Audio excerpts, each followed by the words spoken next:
Uncensored, no holds barred talk. 24 hours a day, 7 days a week. This is Global Reality Radio Network.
Ladies and gentlemen, welcome to another live edition of the Global Reality right here on the Global Reality Radio Network with me, your host, Josh Reeves. Thanks for being with us here tonight for another late-night Moonbat edition of the broadcast. It is the Thursday edition of the show, May 24th, 2012, into Friday, May 25th, 2012.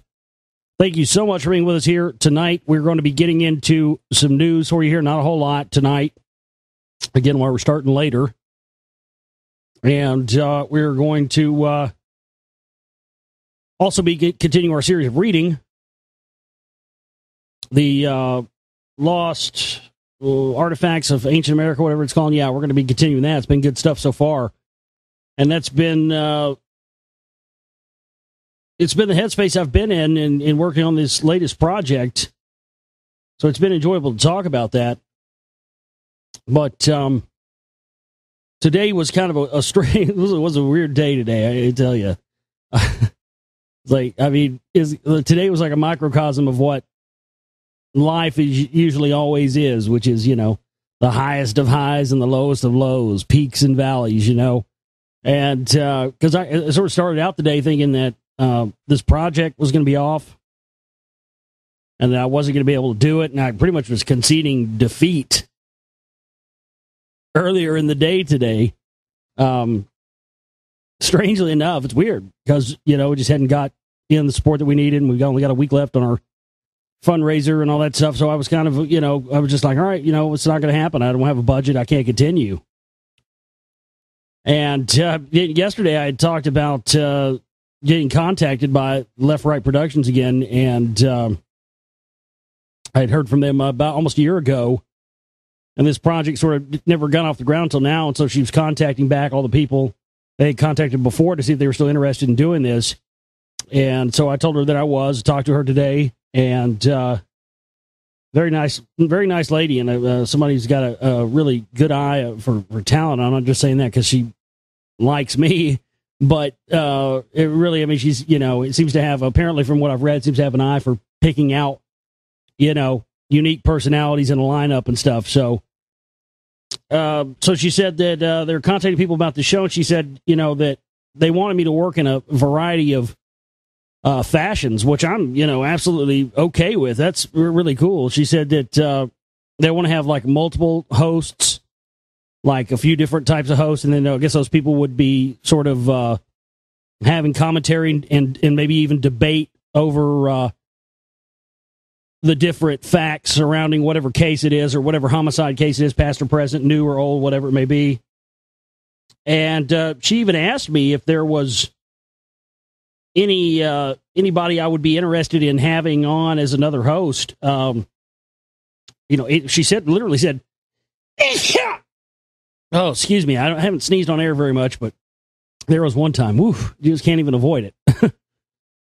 But she said, basically, if there's anybody in the world that I wanted to be, having another host on to sort of, have banter with, I guess, or somebody that you might want to argue with, of course, my first choice would be Bill Shatner. I'm not going to throw that at her. She'd probably say no. But, she said anybody, so I'm thinking, hey, all right. But I know, it's got to think of different things. But anyway, they want me to do a variety of things like, I guess, co-host. I guess maybe even be like, an expert or something. And they also were talking about like, participating in like reenactments and stuff that they do, which I think would just be fucking fun as hell. So, so after she told me about that, she really didn't, that's really all the information she gave me. She didn't say anything else about the show, any details, just said, they're contacting the people that they're interested in for it. And then she asked me what I was doing for the rest of this year. And I told her I was working on this project, this film project. It's kind of hard to, you guys have heard me how long I've been going off about this stuff. It's kind of hard to encapsulate it in a small amount of time, but I was just telling her about it, and she was freaking out. I mean, freaking out in a good way. She was really freaking out because and this blew my mind, but it makes total sense to me now. And I really understand something about the whole industry that I didn't understand before, that now I know is an absolute fact, is that, she said that the archaeological shows and stuff are really hot right now. But that every time they try to find somebody to do one, all they can find are these stuffy academic types, and people don't want to watch that. People want something that's real, and they want something that's, do-it-yourself, grassroots, real type of person going out and doing this. And I was telling her about, the rock wall, and I was telling her about going to all these places and documenting, and she was just freaking out. And so she said that she wants to put together, she wants me to pitch a show to her people. She sent me over the paperwork and everything. I mean, this is the real deal. To pitch a show to her people that is basically what my film is. Like, the Lost Secrets of Ancient America. The show. Where I would go around to all these different sites and, do archaeological digs and discoveries, and they would film it all. She's literally talking about wanting to pitch a show like that. And she said that even after that, after the United States stuff was done, she said, are there other sites around the world? And I said, you bet your ass there is. There's places all over the place. She's like, okay, well, we could expand it to that, too, throughout the whole world.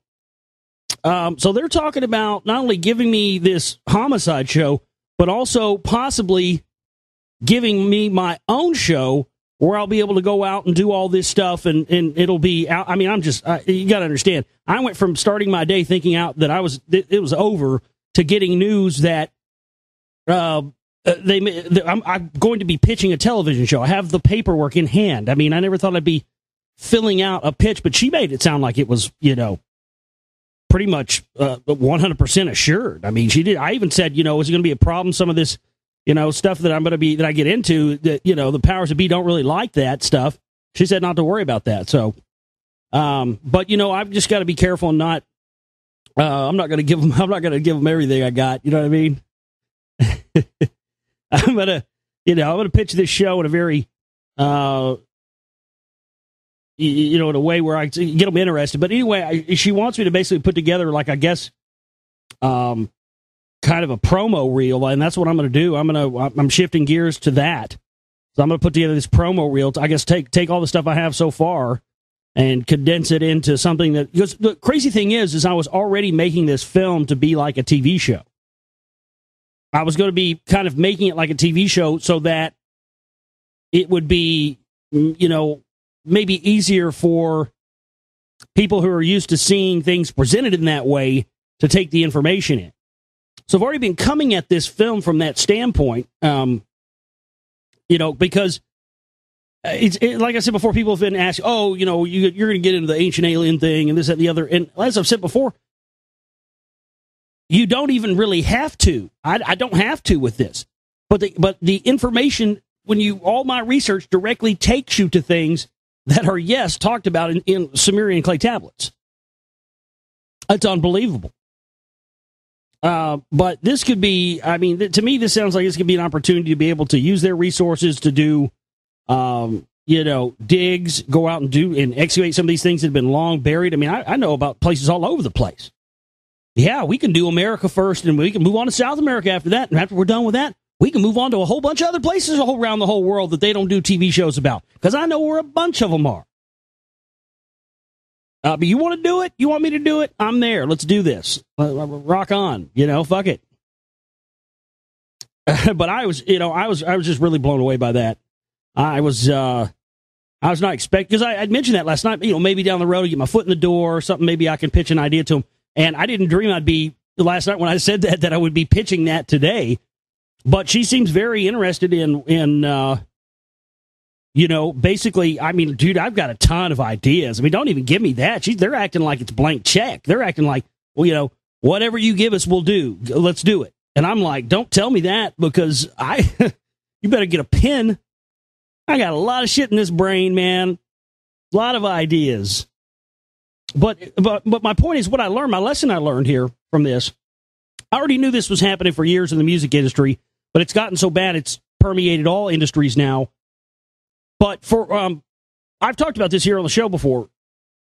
The way the music industry is, people always that write, lyrics like what Jamie Reeves and Delphi or whatever were writing in the Demigods with a band I was in, and those kind of songs like what Muse writes, stuff that's kind of like anti-New World Order, anti-Illuminati stuff.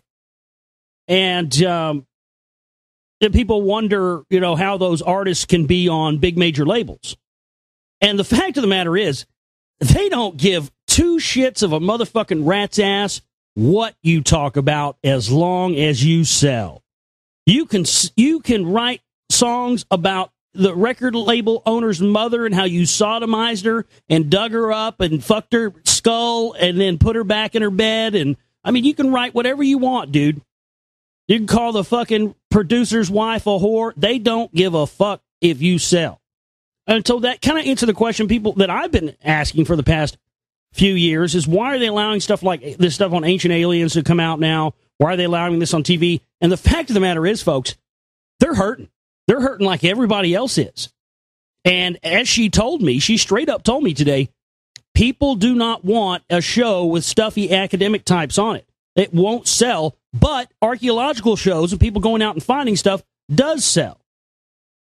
And so what it is that they're allowing stuff like this and stuff like I do to be on TV now because they don't have a choice. I mean, the audiences have become more sophisticated. That's a big-time problem for movie makers. Audiences know what to expect. They know every gag. They've seen it all. They know every joke. Everything's old. There's nothing new under the sun. So they're presented with the challenge of having to do this. And what's interesting is that the idea of being able to put something out there where people can see that it's, I mean, I don't have a degree in anything. Like I said last night, I don't have any fucking business even being on TV. I don't have a degree in archaeology, or that's how they tried to do that to David Hatcher Childress, so I expect they'll try to do that to me, but I'll just be upfront about it. I don't have a degree in anything. I have no qualifications whatsoever other than I've been in media for a long time doing this show, 5 years. I've gotten good at what I do. I'm great at keeping the information. I've got a personality.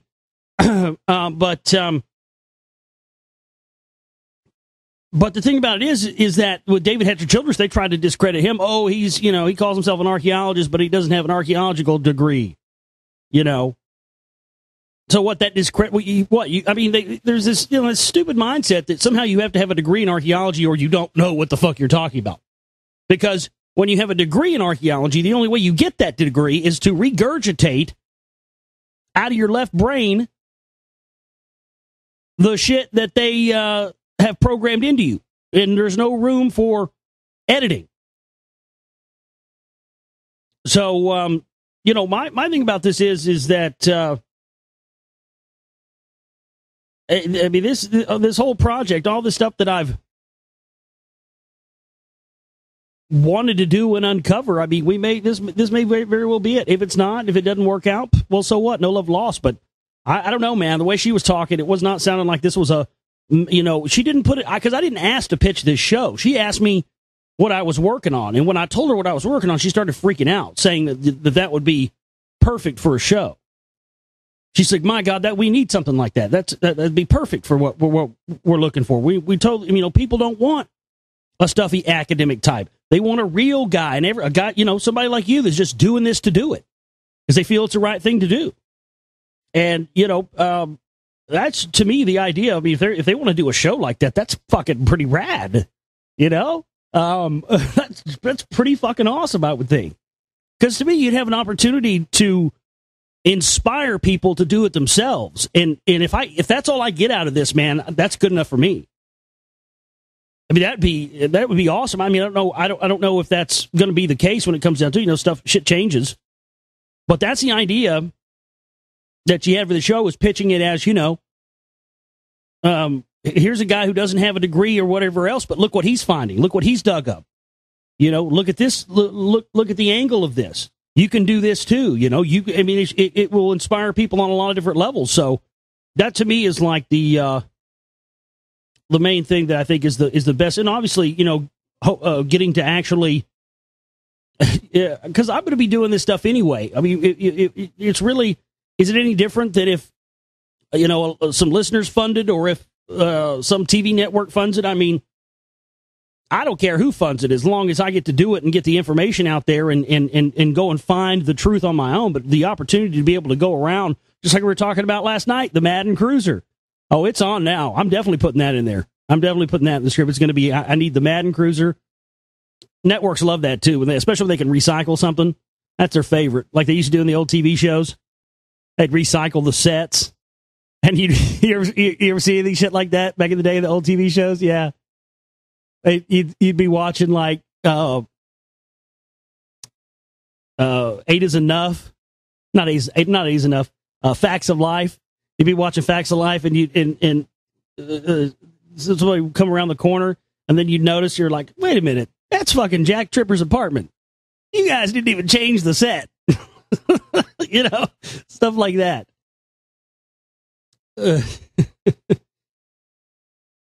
But yeah, man, I mean, it's totally exciting. I mean, it's kind of a two-for deal. I was just kind of like, they wanted me to do this homicide show thing, and maybe that'll pan out, maybe it won't, but I wasn't expecting to have a twofer here, Yeah, we want you to do this, and by the way, what you're working on sounds like a great idea for a TV show. How about you pitch it to how about I pitch it to my people? And she sent me over the forums, and she stuffed a proposal for the proposal and all this. And I'm not just gonna send it back to her tomorrow, though. I mean, I want some time to work on it because, like I said, I don't want to give away. I don't want to give away all my pearls. I'm not just gonna look. Let's be honest here. I don't have an entertainment lawyer. I don't have an agent. I'm in a position where I could get fucked. Where they could take my ideas, take everything that I've worked on, and legally, because they have no legal binding contract to not take somebody's ideas. None at all. None whatsoever. I'm on no contract with these people. I've not one iota had, I've been dealing with their talent agent, who normally would be dealing with an agent, but I'm dealing directly with them. So I have to sort of be kind of informatively vague with how I present it, because again, who's to say that they couldn't just do all the things that I had planned to do, and then replace me with some putts, and then they don't put the whole truth out, but yet the show still goes on. You see what I mean? I can't risk that. I'm not saying that would happen, but I'm just saying, somebody in my position, when you start playing at that level, you got to be careful. You got to make sure and CYA at all times. I mean, that's if I've learned anything. That's the main thing I've learned, is that you got to CYA, and yeah, that's definitely part of it. But we'll see what happens. I definitely left talking to her today very excited, and she was very excited about it. And I didn't even get to even scratch the surface. I even told her about how, a lot of people want this stuff covered up. And she said, well, are you talking about people that are afraid that it's going to challenge their religion and things like that? And I said, yeah, is that a problem? She said, no, not at all. And I said, all right, cool. As long as you're not afraid to piss off the churchies, I mean, I'm down. Because, Oh, man. There's going to be some butt hurt motherfuckers if this goes down. Whew. Gonna be butt hurt. Motherfucking butt hurt. Oh, man. You will know the apocalypse is upon us when you see my monkey ass on TV. Put that on a t-shirt. Sell it. So, yeah, it's definitely exciting, and I'm just very blessed and grateful for even being considered for it, because I've never wanted it, and I don't like TV, and I don't watch TV, and TV sucks dick, and I hate it and think it's one of the worst things in the world. But, you know, like, if somebody thinks I can do something, I think I'm the man for the job, I mean, who am I to argue? I'll give it a shot and see if, you know, because I know I can do this, man. I'm comfortable being in front of a microphone. I'm comfortable being in front of a camera. I'm comfortable in my own skin. I can be myself. I hate to see myself on on camera or whatever. I'm not really a big fan of that. I don't mind hearing my own voice, but I really don't like really see myself too much. But I mean, look, you only live once, and you only get so many opportunities. And my thing about this is, I gotta try this and just see. I just gotta see what happens with it. You know what I mean? Just cause. I mean, you would. It's not every day somebody asks you to not only be on one show, but to also pitch a show of your own. But I guess, I guess it is to be expected. There's people who spend their whole lives trying to get on TV, and I've never cared about that. It's not a big deal to me, and it's still not. It never will be. But at the same time, I'm not going to turn down an opportunity if it means that it can further what I'm doing, especially in the resource department. That's why I said I would do this show, this homicide show that really doesn't have anything to do with the kind of stuff that I get into, but I'll do it if they'll pay me, because that can fund all this stuff. As far as I'm concerned, I can go on TV and be a fucking a total retard. Let's go out to Machu Picchu and do acid, whatever. But this is my work, and this is what I do. And if I have to look at going and doing these TV shows as a day job to pay for this, then that's just something I'm going to look at doing. And, who knows? Who knows what happens? But the biggest thing for me is that it could really be an opportunity to not only gain some resources to make, more and more films of my own, and do more independent films and better quality stuff. And have more reach, and also to inspire people to do it on their own too. I hope that's my biggest goal. I mean, I got to say it again. That's my biggest goal. That's what I want to do with this. With this opportunity. That's what I want to do the most, more than anything else. Is if I can get an opportunity to speak to a large audience on a cable TV show, and get people inspired, regular people like me. I never thought I'd be doing anything like this ever. I always knew I was going to do something big. You could say that's ego or whatever, but from the time I was a little kid, I always knew I was going to do something big. I just never knew what it was going to be. And that's why I could never settle in my life for having the regular life like everybody else has. And that's something nobody could ever understand with me. And I've had to live with that burden my whole life, and I still do, and I always will. But that's just the way it is, man.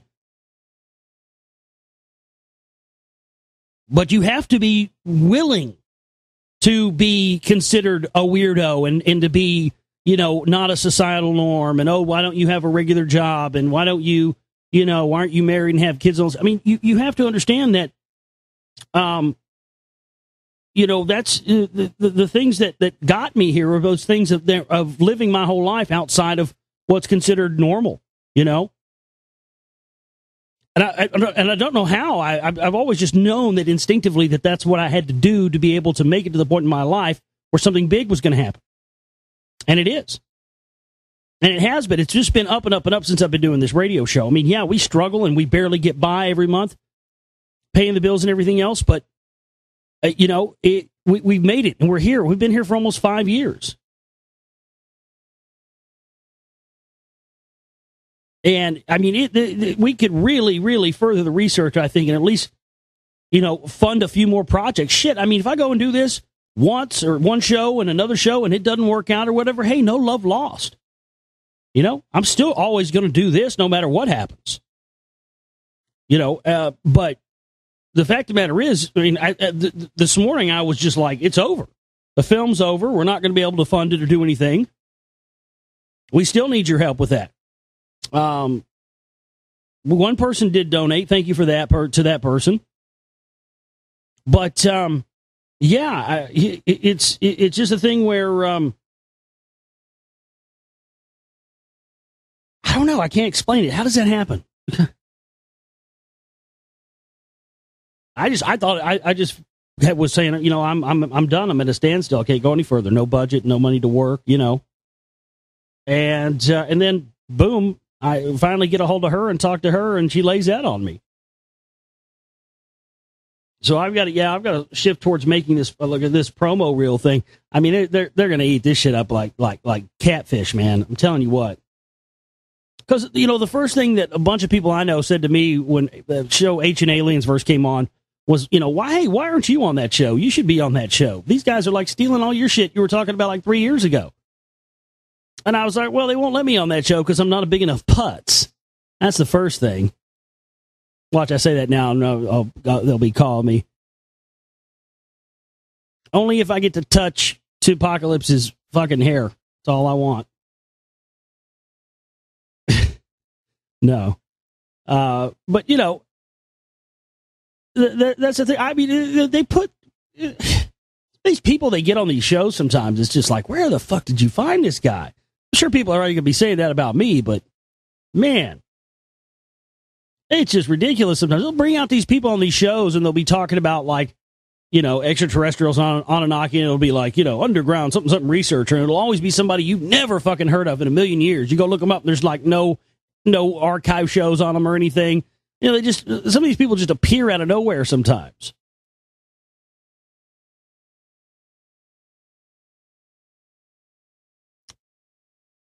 TheGlobalReality.com is my website where this broadcast originates from. That's TheGlobalReality.com.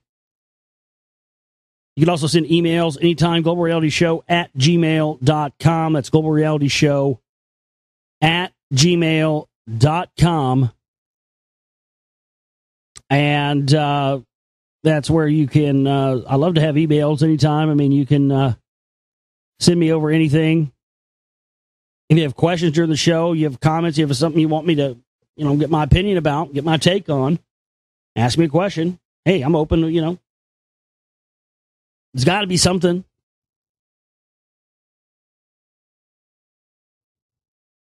Let's see if we have any emails here tonight.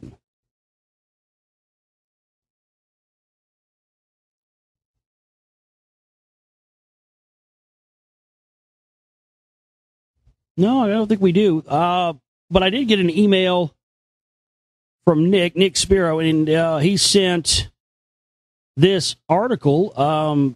Good find, Nick. This is all. I mean, this is. I guess this came out last year, August 2nd, 2011 is the date on this article. But plan would connect Missouri and Illinois mounds. So I think they're planning on connecting these various mound structures in Cahokia, near St. Louis and the Illinois border. A meeting to discuss a bike trail that would link Cahokia mounds with the sole remaining Missouri mound is scheduled for August 4th.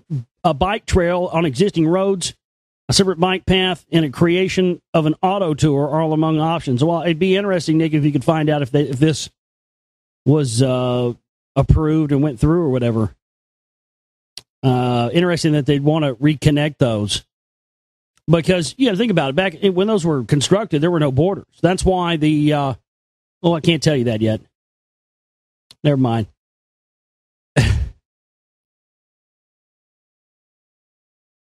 Let's just say, yeah, a lot of these structures spread out through different states, but they're actually interconnected. The borders are there because we created the borders, but a lot of these mound structures intersect through multiple states over great vast distances, and they actually connect with each other and actually relate to each other in many very interesting ways, which I'll tell you about in the new film.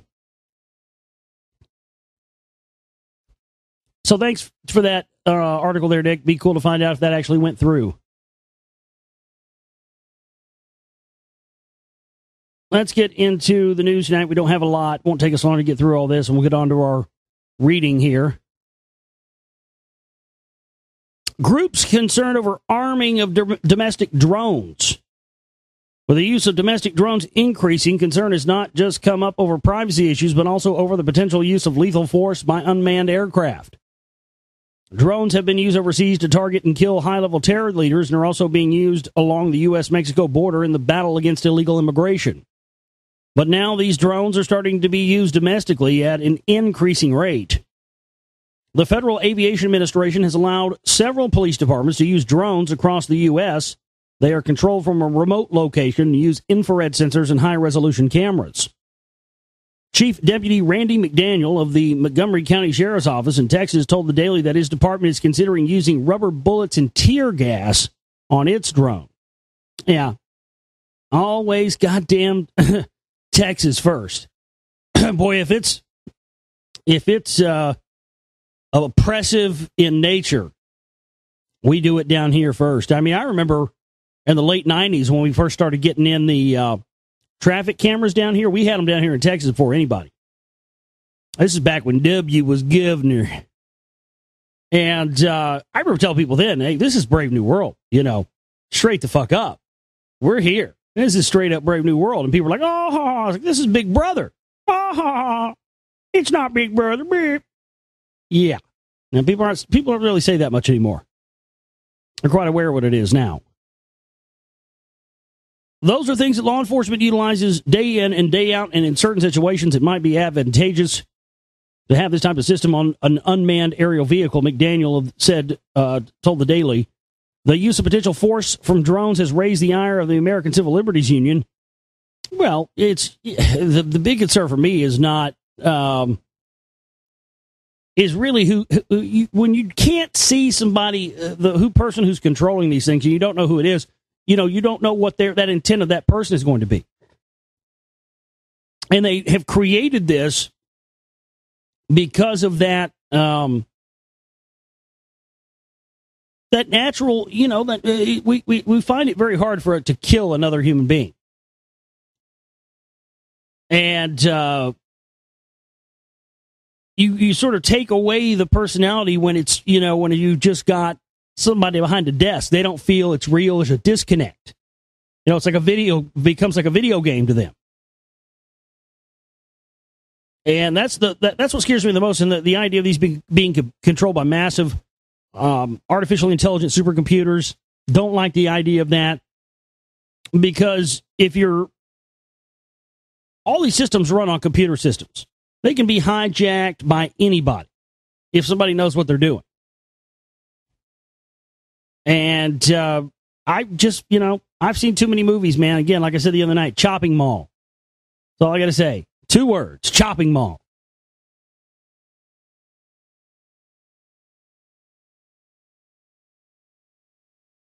Boy, this is happening right here in my backyard. This is, I guess, but it's made the British papers, the Daily Mail.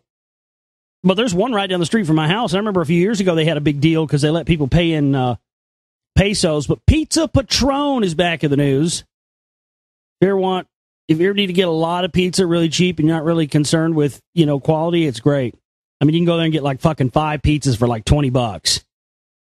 Maybe more than that. I mean, they're like $3 or $4, $5 each. They're totally cheap. And they're not that great, but they're not that bad either. I've thrown down on the Pizza Patron before. But now they're having a promotion where if you go in and speak Spanish on June 5th at Pizza Patron, you get a free pizza. I'll go in there and talk in Spanish for a free pizza. What's the problem here? A Texan fast food company is set to cause controversy by giving away large pepperoni pizzas on the evening of June 5th to anyone who orders only in Spanish. Pizza Patron, a carry-out chain headquartered in Dallas, will offer a $4.99 pizza to anyone who makes their order in fluent, first-time, or broken Spanish. Oh, shit, you can speak Spanglish in there? Well, fuck, I'll go speak some Spanglish to them real quick. See. The promotion comes as immigration as a 2012 election issue simmers away blah, blah, blah, blah, blah. Hey, who gives a fuck if you're saying it? Look, I've for years refused to learn how to speak Spanish because, I mean, you can call me fucking right wing, you can call me racist, you can call me whatever you want. The fact of the matter is, there is no logical reason why I should be guilted into learning Spanish. No logical reason. The predominant language here is English. That's what I grew up with, and that's what I speak. And, I'm not going to learn Spanish so they can talk to me. They can learn English. Sorry, that's the way I am. Call me an asshole. But I will go in there and speak some Spanglish for a fucking pizza. There's just no doubt about it. Absolutely. What's the problem? It's a free pizza. Go in there and say, ¿Dónde estás es pizza? And see what they say. What is your pizza? Wah! Oh, man, that's just too funny. It just makes me laugh what people get butthurt over. I don't know. It's a free pizza, dude. Lighten up. Who cares? What's politics got to do with it? Go get your free pizza and shut the fuck up. Say it in Spanish. Doesn't mean I'm going to learn how to speak Spanish. Doesn't mean I'm going to be fluent in it. But I still don't see a problem with it. Who cares? Who cares if they let you pay in pesos? Great. I had one of my listeners send me some Canadian money. Thank you, listener, for that. I don't really know how I'm going to exchange this, but thank you nonetheless. It's awesome. I've never seen Canadian money, and I've got some of it right here, actually. And what struck me as very interesting about your money is that your $20 bill has a gigantic... I mean, I thought usually you had to be dead before they put you on currency. Oh, no. Not in the case of the Queen. The Queen lizard beast. She gets to be on the bloody 20 in Canada, mate. I mean, big as shit, dude. Big green eyes. And then you hold it up and there's a little watermark, right? Any counterfeiting thing with a lizard beast in it too, so you get multiple profile shots, and it's got this big fuck off hologram silver. You guys are serious about not counterfeiting your money up there in Canada, huh? You guys must have had a problem with that. I mean, we didn't get serious about this shit till the past 10, 20 years, but my God, you guys got this shit. Looks like funny money. Exchange rate sucks dick nowadays. Fucking Canadian money's nearly almost as much as, I think his $50 that he sent me is worth 47. I don't know where to exchange this stuff. They're probably rape me. I'll probably get $30 out of this, after the whatever. But thank you. I mean, that's awesome. I've never seen Canadian money. American money would be preferable, but I mean, I'll take it. It's rad. I mean, just to even see the money. But one of these bills had kind of weird, Mayan boat thing on it. It's strange. It's it looks like Mesoamerican type thing. What's that doing on Canadian money? That's just that's strange. But thank you again to the listener who sent that to the P.O. box. That's really awesome. I was kind of like, whoa, wow, this is not. But I could see it when I opened it up, and he sent a great letter in there too. I kind of like the P.O. box thing sometimes. Getting actual handwritten letters from people sometimes. From all over the world. That's really cool. Get one. We've had a few from Canada. And it's just really awesome, to see a handwritten note by somebody sometimes. And I opened it up and I was like, what kind of currency is this? It's like, well, that's Canadian money. I can see a lizard beast from here.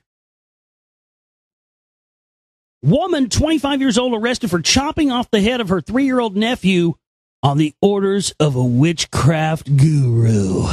Oh, my God.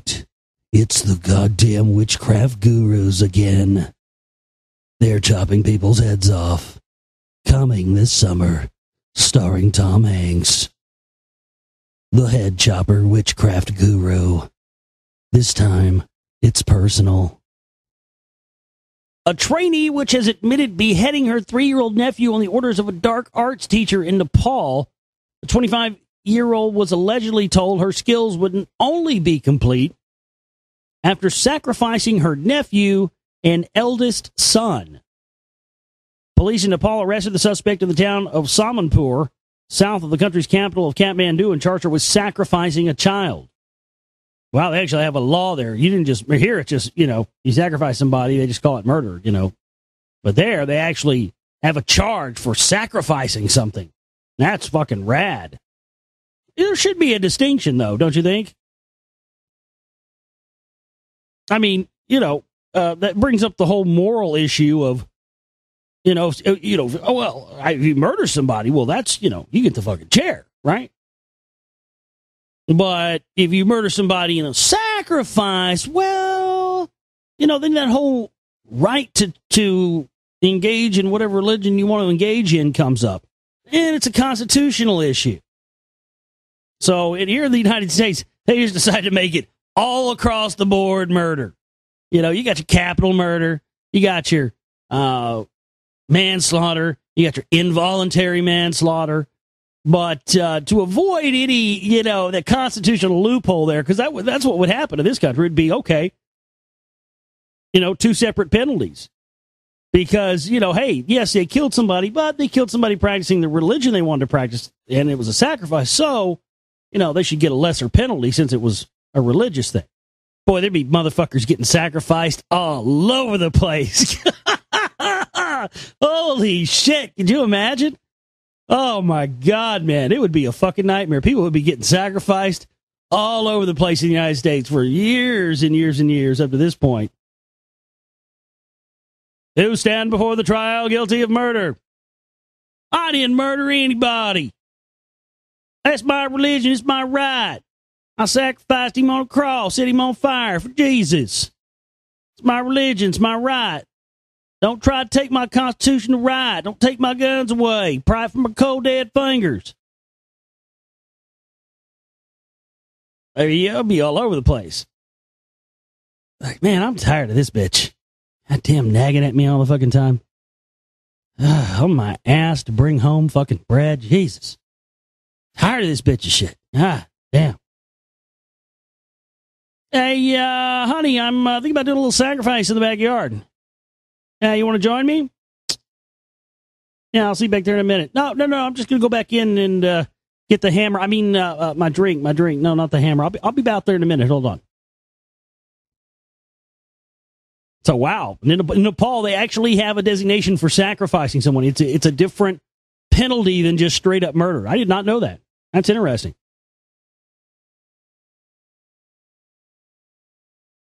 Mystery of Mars organic carbon deepens. Meteorites from the red planet did carry building blocks of life. Molecules containing large chains of carbon and hydrogen, the building blocks of all of life on Earth, are one of the main targets of man's mission to Mars, and key understanding if life ever existed on our neighboring planet.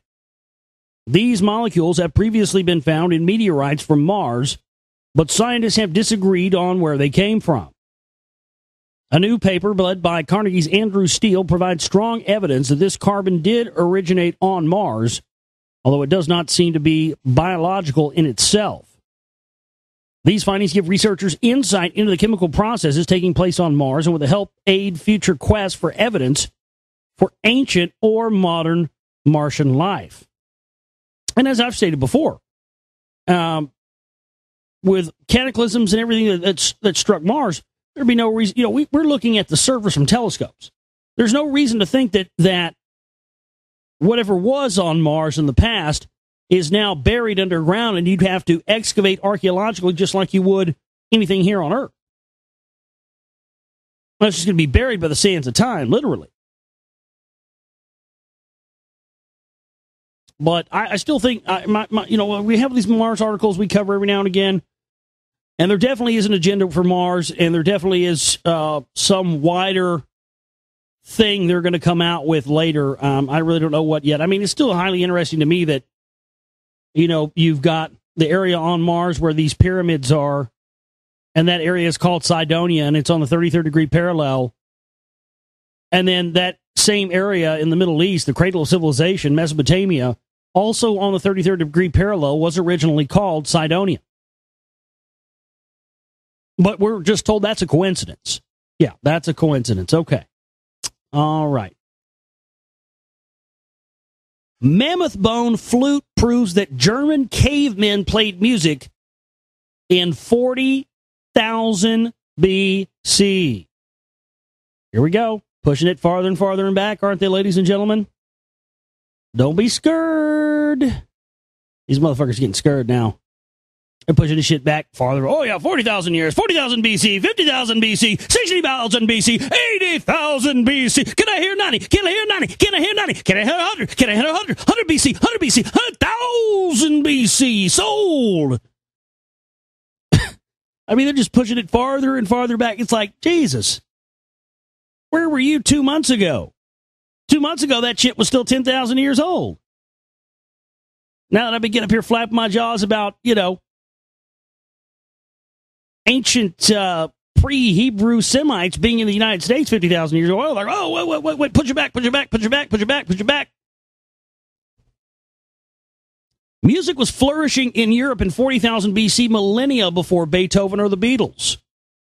Europeans' earliest ancestors were playing musical instruments and showing artistic creativity more than 40,000 years ago, a new study has shown. Evidence of the musicians was unearthed in Germany in the form of primitive flutes made from bird bones and mammoth ivory. A new system of fossil dating confirmed the age of animal bones excavated in the same rock layers as the instruments and examples of early art. The bones, probably the remains of meals, bore cuts and marks from hunting and eating. The finds described in the Journal of Human Evolution are from the Gessen-Dostery cave in the Swabian Jura region of southern Germany.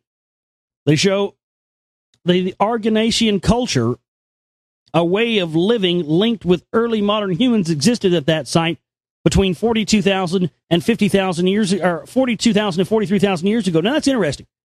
Manly P. Hall says Atlantis fell 50,000 years ago.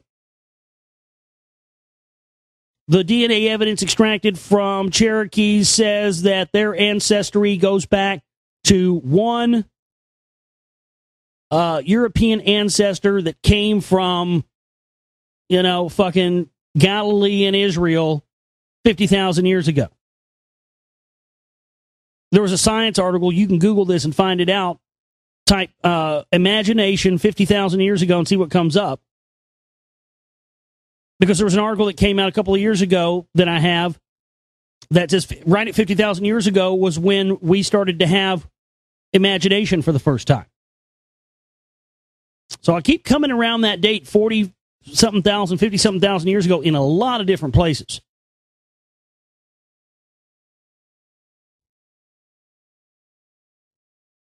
Oh, you're going to love this. This is just no shit here. Oxford University project starts serious hunt for Yeti using DNA samples from around the world. I still think, Yetis and Bigfoots and all that stuff were part of the genetic manipulation they were doing. And some of these got out, and some of these were let out into the wild and survived in small numbers. But I think they're kind of like Cro-Magnon, part animal, part human type things that, chimeras possibly. And Oxford College is to analyze samples of Yeti hair and teeth in one of the most serious attempts yet made to track down the elusive and possibly mythical species. Wolfson College is asking for samples of hair and teeth of cryptids, unknown animals such as the Yeti, and is to use the latest DNA technology to analyze samples from around the world. As part of a larger inquiry into the genetic relationship between our own species, Homo sapiens, and other hominids, we invite submissions of organic material from formerly undescribed species or cryptids for the purpose of their species identification by genetic means, says the college. Well, I'm going to be following this. There's going to be no telling what they're going to come up with. I bet they're going to find stuff just like they found with humans. That's what's so great about the new DNA research they're getting now, because it's giving them more questions than it is answers. And a lot of people don't want to know these questions. They're like, what? Why? Why does King Tut's ancestry trace back to Eastern Europe? It doesn't make any sense. Yeah, well, yeah, it makes perfect sense if you're looking at it from a certain perspective. But I think that's incredible to see that, This DNA evidence starting to go, oh, wait a second. Like the old paradox. It all made sense to me when I was reading Lost Book of Inky here on the show. The part where they were talking about how there wasn't sufficient food for their creations and for them to eat, so they brought different animals and different things like that from their planet here. And when I read that, it just fucking clicked, man. A light bulb went off. Went, oh shit, I get it now. You know the old paradox, which came first, the chicken or the egg, and how we can never answer that question because, you know, for there to be a chicken, right, there first had to be an egg. But who was the chicken that laid the egg if there wasn't a chicken around? Because it was the first one, right? Well, there you go. That's the answer to the paradox. The answer to the paradox is that you don't know which came first, the chicken or the egg, because the chicken was introduced into our environment from somewhere else. That's why we have that paradox. You can't answer where it came from. Well, they can. The Anunnaki can, I guess. Experts warn that hundreds of bones will wash up on the U.S. beaches as 1.5 million tons of tsunami debris reaches North America. Well, that's comforting. That's just what you want to see this summer when you go out to the beach, isn't it? You have a fucking femur come up and knock you upside the head in a wave. West Coast beachcombers are likely to stumble across some gruesome discoveries over the next few months as experts warn that human remains are set to reach the shore. But radioactive probably too. Don't touch them motherfuckers. God damn. Dozens of bones are expected to wash up as part of the jetsam from last year's Japanese tsunami. In total, an estimated 1.5 million tons of debris is believed to be on the 3,500-mile journey from Japan to Alaska and other parts of North America. Oceanographer Kurt Ebbesmeyer warned this week that the findings would include human remains, which will need to be handled sensitively by those who find them. We're expecting 100 sneakers with bones in them, he said on Monday. Anyone who discovers such remains should call 911 and wait for police.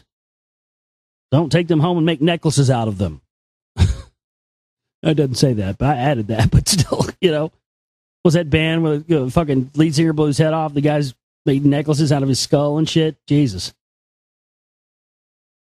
So, I mean, yeah, I guess this was to be expected. How many people died in that fucking thing? 70,000 or some shit?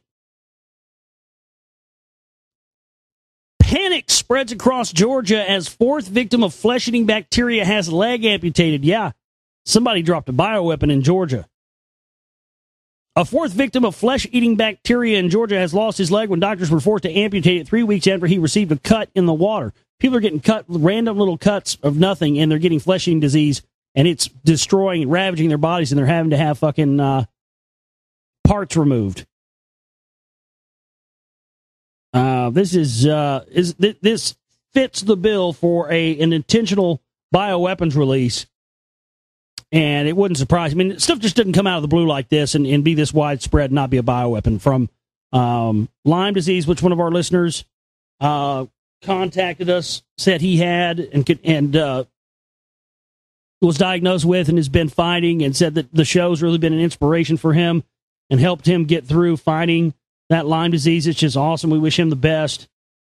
I mean, he was, whittled down to nothing. He fought his way back up, and Lyme disease, absolutely bioweapon. You can look it up.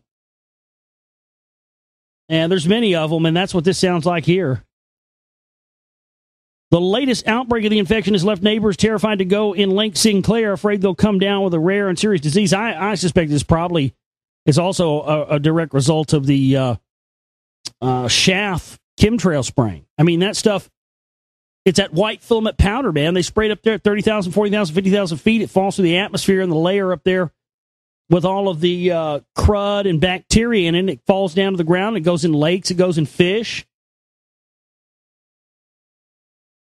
I mean, hell, I almost won't even eat wild fish anymore, man, but just because of the mercury content and everything else and bacteria. One of the chicks got this stuff got it ziplining, got cut on a zip line and had to have hands, fingers, legs, all kinds of shit amputated. Pretty much everything except her head and her torso. And it was a week after South Park had the episode, I Should Never Have Gone Ziplining. And a week later, somebody gets flesh-eating bacteria. That was just too odd.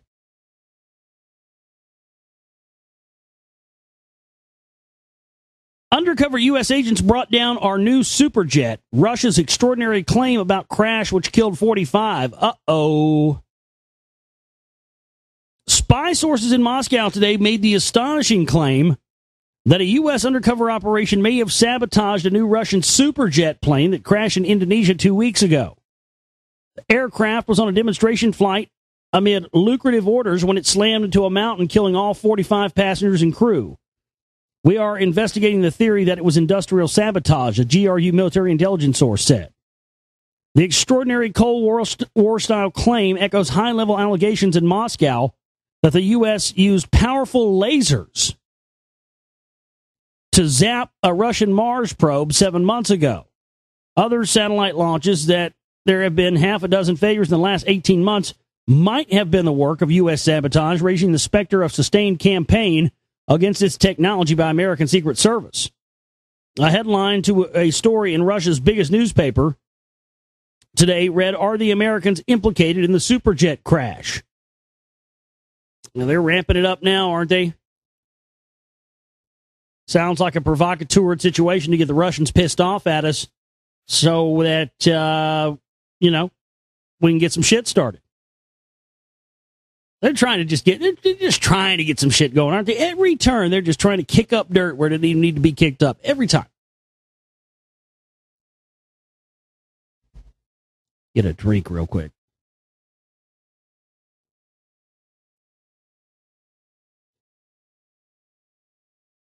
Revealed ancient Appalachian people who boasted of Portuguese ancestry to avoid slavery were actually descended from African men and white women. Varied and sometimes wild claims have been made about the origins of a group of dark-skinned Appalachian residents once known densively as the Melungeons. Some speculated they were descended from Portuguese explorers or perhaps from Turkish slaves or gypsies. Now a new DNA study in the Journal of Genetic Genealogy attempts to separate truth from oral tradition and wishful thinking. The study found the truth to be somewhat less exotic. Genetic evidence shows that the families historically called Melungeons are the offspring of sub-Saharan African men and white women of northern or central European origin. Uh-oh, not Portuguese. And that report, which was published in April in the peer-reviewed journal, doesn't sit comfortably with some people who claim Melungeon ancestry. You just woke up and got told you're a half-breed. Yeah, I bet there's some people pissed off about that shit. But the DNA doesn't lie, man. I mean, the Cherokees swore up and down they were Jews and from Jew ancestry, but when they ran their DNA, it all went back to a European ancestor. Same thing with Tutankhamun. I mean, the people got to quit being so attached to this identity of a flag or a country or a race or a color or anything else.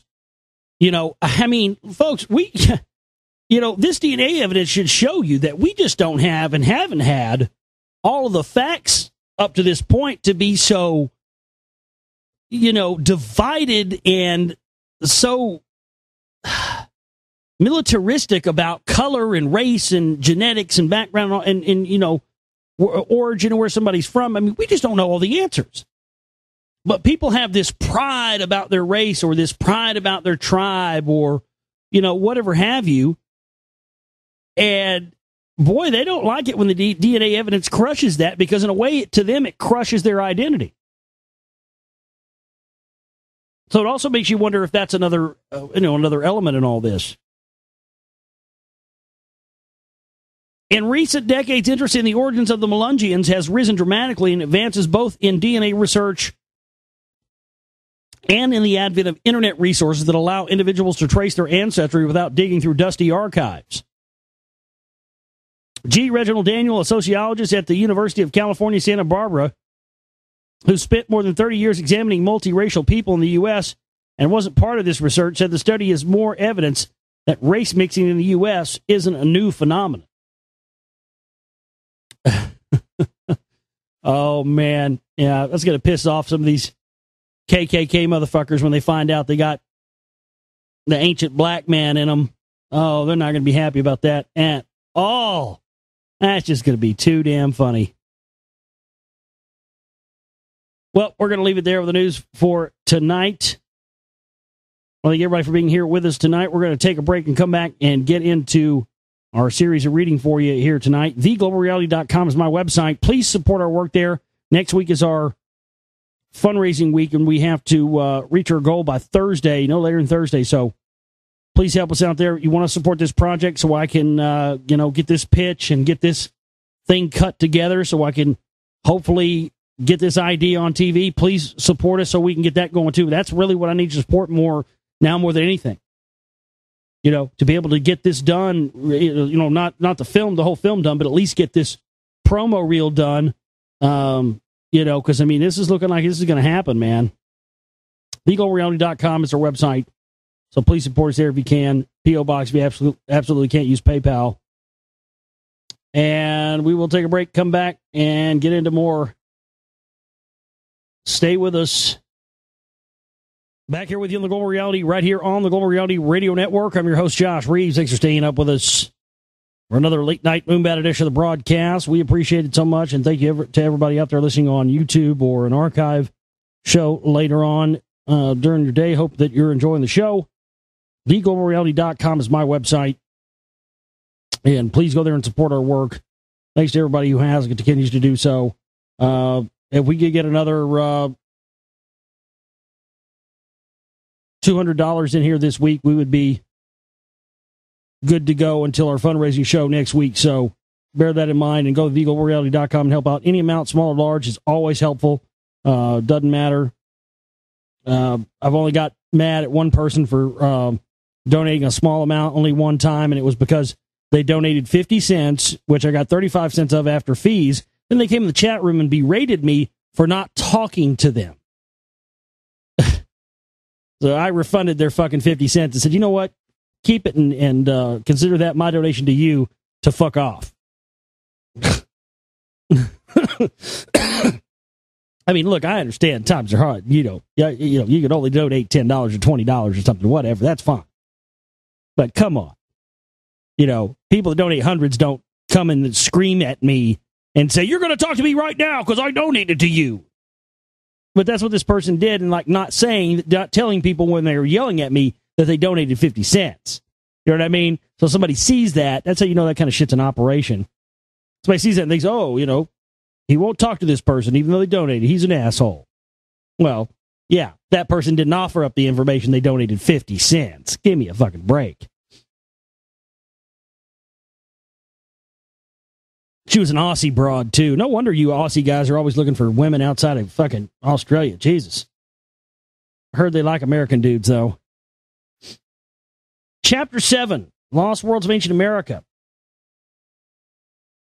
That Viking settlers established themselves in Newfoundland at a place called L'Anse aux Meadows is well known.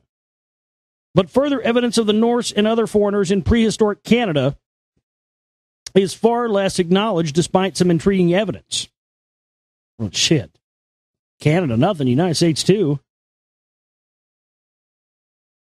In August 1972, Don French took up residence in the small town of Push-Through, an outpost 30 miles west of Bay du Nord on the south coast island of Newfoundland.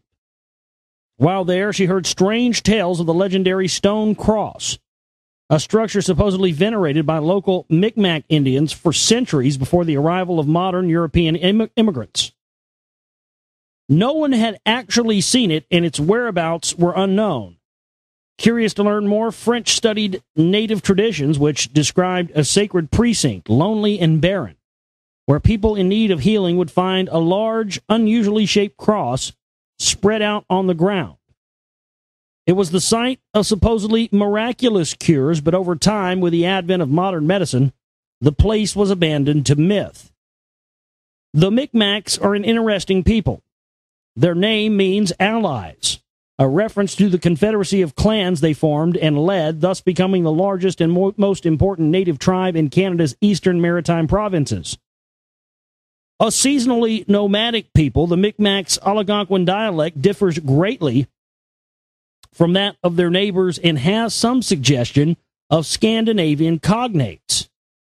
Their possible linguistic links to medieval Europe are underscored by what appear to be Nordic recessive gene traits among the Micmac, which include recurring blondness, and especially by the discovery at the island's northern extreme of the first professionally authenticated Viking site in the New World at L'Anse aux Meadows, today a National Historic Park. Even more intriguing, the late epigrapher Dr. Barry Feld demonstrated a fascinating parallel between Micmac birch bark script and ancient Egyptian hieroglyphs. What, if anything, these possible prehistoric themes may have to do with the lost stone cross of southern Newfoundland, French could not be sure. But she was determined to find out. Basing her work primarily on old legends, she compiled a rough map that took her inland from the Bay du Nord and over the high cliffs of Devil's Dining Table. On their opposite side, in a barren plain surrounded by hills thick with spruce trees, she eventually found the object of her quest. It was spread out on the arid ground, the huge outline of a diamond-shaped cross, as though opening itself up from the center. Measuring 30 feet from north to south, it more closely resembled a compass. The design was encircled by a ring of numerous white stones, some of boulder proportions, others piled into rough heaps, mimicking crude towers or the abstract configuration of statues. They sound like mounds. From the vantage point of one of these piles, French could make out the faint image of a man upon the cross. Not in a crucified position, but as though emerging from the diamond opening. Oh, yeah. That's a fucking, that's a straight up Stargate portal reference. She remembered a Micmac tradition concerning these stones. It was permissible for a visitor to remove one to keep it for his or her own healing purposes, as long as he or she replaced it with another. 2 stone basins lay near the south end of the structure, one perhaps for ablutions, the other for donations. In the latter, she found several old coins, a single example dated 1865. French had discovered, perhaps rediscovered, the stone cross, but answers were not forthcoming. How old was it? Who made it, and why? Who was the last to see it before us? What illnesses did it supposedly cure? Beyond these questions, she experienced a feeling of profound wonder, a sensation of being in a sacred zone, a sacrosanct area with an emotional character all its own, not frightening, but certainly powerful. If the stone cross of Newfoundland is Norse, its diamond shape renders it a most peculiar Christian design occurring nowhere else. Its compass-like configuration might refer to a kind of Christ of the Mariners for Vikings far from home, even if that home were only at L'Anse aux Meadows. It could also pass for an icon of that other people who supposedly impacted the Micmacs, the ancient Egyptians.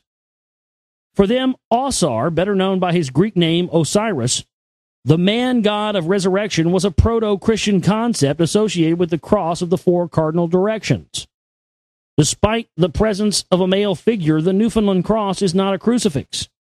Whether Christ or Osiris or someone altogether different, the man received homage in the recent past, judging from the mid-19th century coins left at the site in apparent offerings.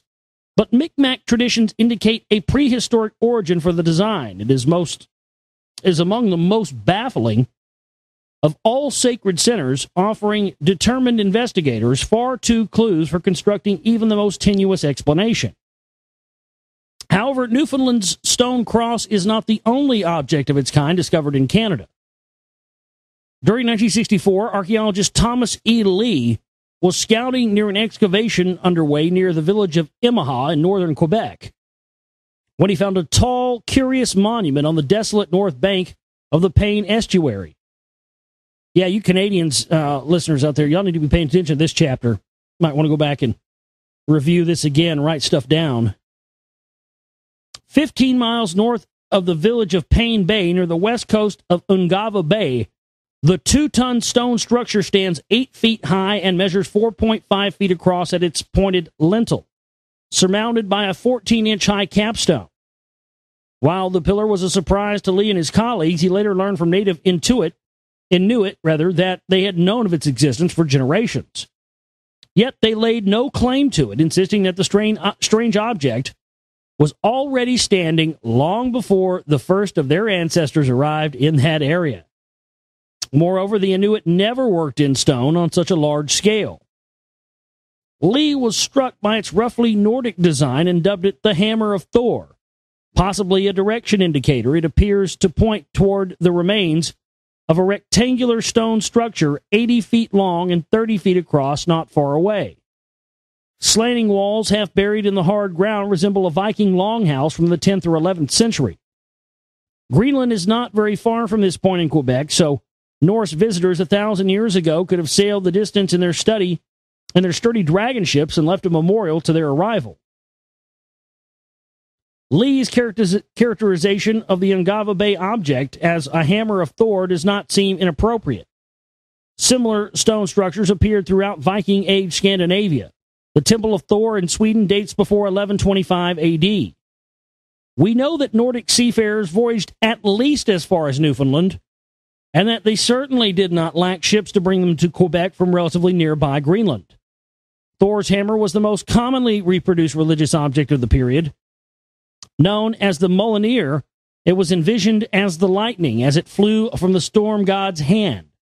He was the patron deity of fertility, but also of courage and decisive action. Thor has been portrayed in saga and art as a virile middle-aged man of great power, with long red hair and a beard. Hey, that's me. I got long red hair and a beard. He was sometimes shown being carried across the universe in a great chariot drawn by rams. The 1,000-year-old Quebec monument was probably set up to call upon his strength of will in a difficult land. Interestingly, a bronze statuette circa 1000 AD from northern Iceland depicting Thor with his hammer portrays him wearing a conical hat, virtually identical to the headgear worn by male figures appearing at Ontario's Petroglyph Provincial Park, a collection of native rock art featuring dozens of pre-Columbian illustrations. Well, he had a conical helmet. Maybe he had a conical-shaped skull. Molineer was not merely a symbol for meteorological events, however.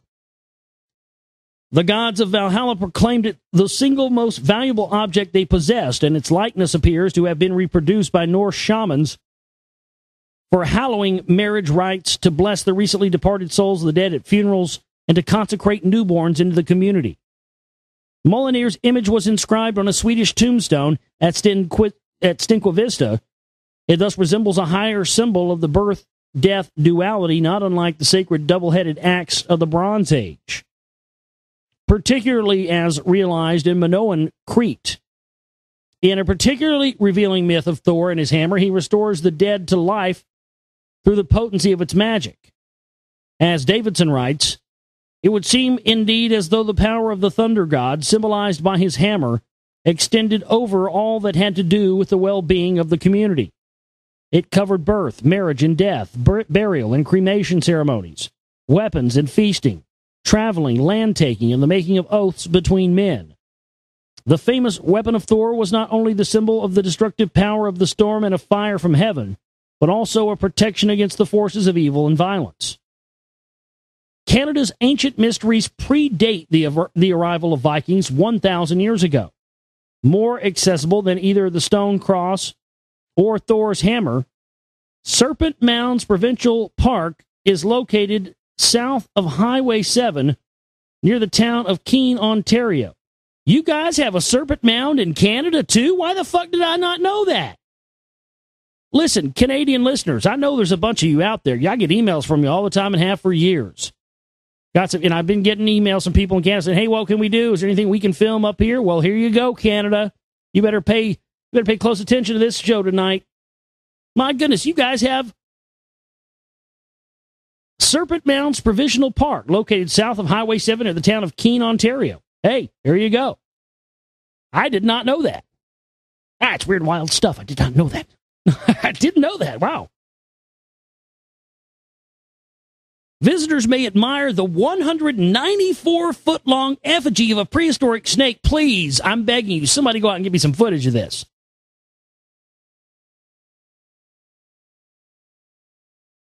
"194-foot-long effigy of a prehistoric snake winding across a hill among a dark grove of oak trees on the northern shore of Rice Lake." See, again, they say right here that was before the Vikings even. Yeah, these are those Amorite fuckers I'm on the trail of. 6 feet high with an average of 25 feet, the effigy was sculpted from the earth about 2,000 years ago to form a serpentine burial mound. 8 smaller oval mounds surrounded the figure, although unique in Canada. 2 similar geoglyphs lie in the United States, one in Adams County, Ohio, of course, and the other in Rice County, Kansas. Didn't know about that one either. The serpent egg motif is also found in ancient Mexico, Greece, and Egypt, but the Canadian example is the most northerly of all. Although serpent mounds were excavated as early as 1895, the most thorough investigation was conducted between 1955 and 1960 by the Royal Ontario Museum and Trent University under the direction of Richard B. Johnston. Most of what has been learned about the site stems from his work. He found that the earthworks were built shortly after 200 BC, but never used for permanent settlement. Instead, they represented a ceremonial center occupied only during late spring and summer months for ritual purposes. Although 3,412 pottery fragments have been uncovered at the site, there is no evidence of permanent habitation. The biomorph was officially identified with the so-called Point Peninsula culture, a group of hunter-gatherers who resided in the Rice Lake area, but such a supposition is problematic because representatives of this culture never built mounds.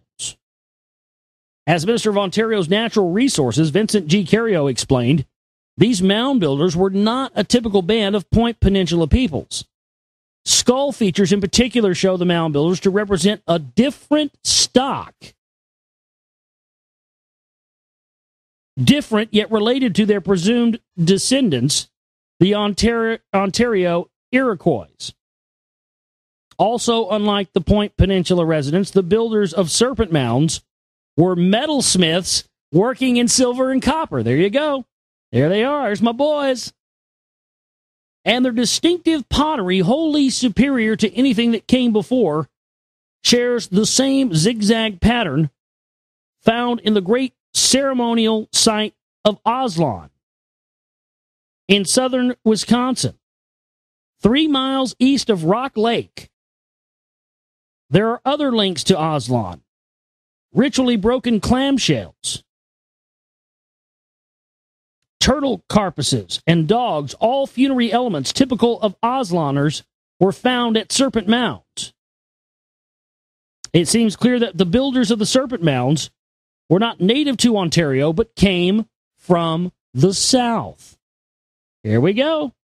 Man, oh man, oh man. Right in line with what I've been finding. As the archaeologist W.A. Kenyon wrote, originally we feel these serpents must have been conceived in the jungles of Central America or Mexico. As they moved north, their ranks gradually thinned, for the harsh climate of the higher northern latitudes is not suitable for tropical serpents. And so the last surviving members of that strange breed came to rest in Ontario on the flank of the pre-Columbian Shield. Now notice that this W.A. Kenyon guy refers to these people as the serpents. As the serpents. I've never seen that. I mean, I know of serpent worship, that being a predominant religion before Christianity. Behold, I've cast out the serpents. But they're saying, they're calling this the suitable for tropical. Let me read this again. These mound builders that came from the South. As the archaeologist W.A. Kenyon wrote, originally we feel these serpents. Now remember, they're talking about a race of people here. Must have been conceived in the jungles of Central America or Mexico. As they moved north, their ranks gradually thinned, for the harsh climate of the higher northern latitudes is not suitable for tropical serpents.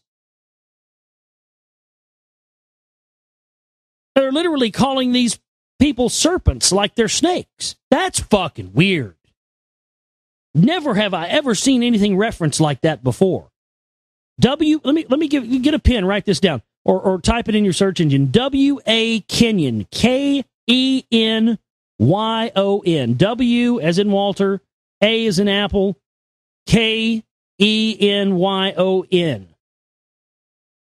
Originally, we feel these serpents must have been conceived in the jungles of Central America or Mexico. As they moved north, the ranks gradually thinned, for the harsh climate of the higher northern latitudes is not suitable for tropical serpents.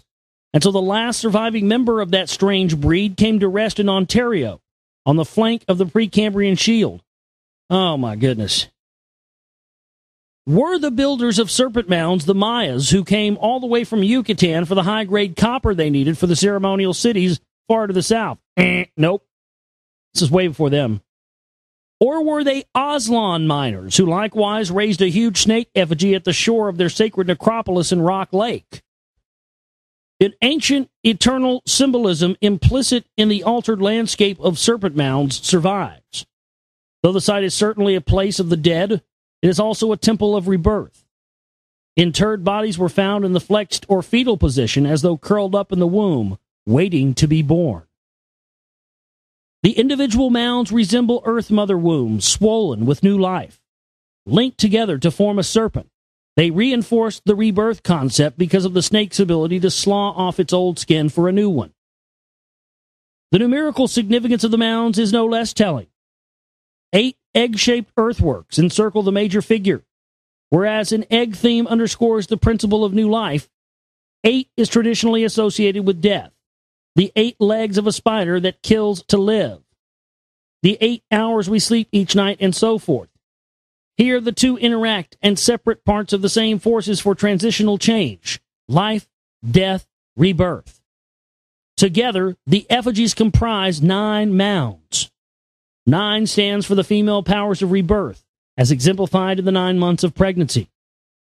Serpent Mound's close proximity to Petroglyph Provincial Park is not coincidental. Both sites are unique in their own right, but undoubtedly share some sacred relationship. If so, then the incised image do indeed date much earlier than supposed. To 2,000 or more years ago. Perhaps under the Serpent Mounds of Rice Lake lie the remains of the artists who carved the mysterious petroglyphs. So there you go, Canada. And next time on the show, we'll be getting into some stuff in Florida. So you Floridians, I know we got some of you out there. Chapter 8, Prehistoric Mooring Stones of Florida. We'll get into that next time. So, yeah, definitely you people in Florida, pay attention. Canada, there's one for you. Hope that gives you something to chew on, getting something to maybe look at. Hey, yeah, Canadians, let me know if you guys can go and check that out. Be interested and see what you can find. Maybe live tomorrow night, may not be. I don't know. We'll see what happens. I'll try my best. But either way, we do need your support. We've got a $200 goal set this week. We need to meet that so we can keep slugging forward, because it's getting real, baby. As my buddy Steven Salinas, I don't know if he's listening later on maybe, but Steven, if you are, this one's for you, because he said this on Facebook. Shit's getting real. It's getting real, son. But yeah, it's awesome. I'm just very excited about what the future holds, but we got to make it till then.